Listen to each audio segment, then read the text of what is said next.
Hello, class 10. Today we are continuing with the same chapter, carbon and its compound. Class 10, esterification. The word esterification means it is nothing but it is containing of two of the two of the oxygen linkage, right? So see here, this one is an acetic acid or a ethanoic acid.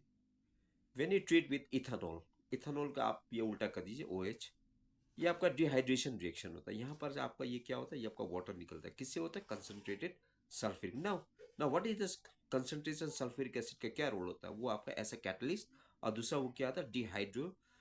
Dehydration. Dehydration means पानी को निकालना। अब ये आपको देखो, acetic acid या ethanoic acid में क्या होता है? COOH ना, कार्बोक्सिलिक एसिड कंपाउंड होता है ना ये। अल्कोहल में क्या था? OH। तो एक हाइड्रोजन एसिटिक एसिड से निकला, यही तो वो उसको एसिड बनाता है, प्रोटोनेट करके, मतलब ये प्रोटॉन बना करके। तो ये आपका हाइड्रोक्सिल निकल जाएगा अल्कोहल से, प्रोटॉन निकल जाएगा आपका इथेनॉइक एसिड से, और ये आपका क्या, ये आपका डिहाइड्रेशन में ये क्या आप करे करे कंसंट्रेट सल्फ्यूरिक एसिड क्या क्या आपका डिहाइड्रेशन, मतलब वो पानी को वो निकालेगा और रेट ऑफ द रिएक्शन बढ़ेगा। आप इसका फ्यूज करिए COO, फिर इसको C2H5, C2H5 COH आ गए, ये H2O यहाँ से निकल करके पानी बन गए। तो इसे क्या करना है? देखो नेम बड़ा सिंपल होता है। यहाँ का फर्स्ट लीजिए इथाइल एसीटेट, अगर यहाँ पर C2CH3 होगा मिथाइल एसीटेट, C3H7 होगा प्रोपाइल एसीटेट, ठीक है ना। तो यहाँ से आपका नेमिंग शुरू होता है। तो ये C2H5 क्या गया? Ethyl acetate. CH3COO माइनस को क्या करता है साइंस में हम लोग, केमिस्ट्री में, एसीटेट। तो रोल ऑफ कंसंट्रेटेड, देखो यहाँ पर कंसंट्रेटेड सल्फ्यूरिक एसिड का यहाँ पर दो रोल है।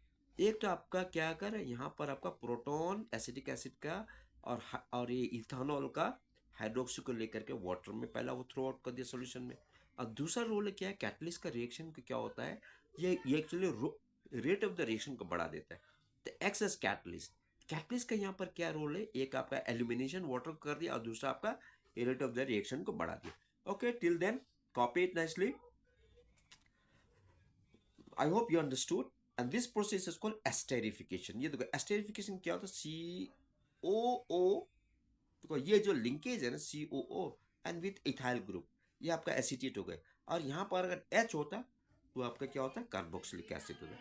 यही फर्क है ईथर और एस्टर में, और कार्बोक्सिलिक एसिड और एस्टर में। एस्टर में क्या होता है? COH, इथाइल या कोई सा ही अल्किल ग्रुप होगा, और कार्बोक्सिलिक ग्रुप क्या होगा? COH आता है। तो H को हट करके C2H5 आ गया, मतलब ethyl acetate. Okay then, I hope you got it. Thank you.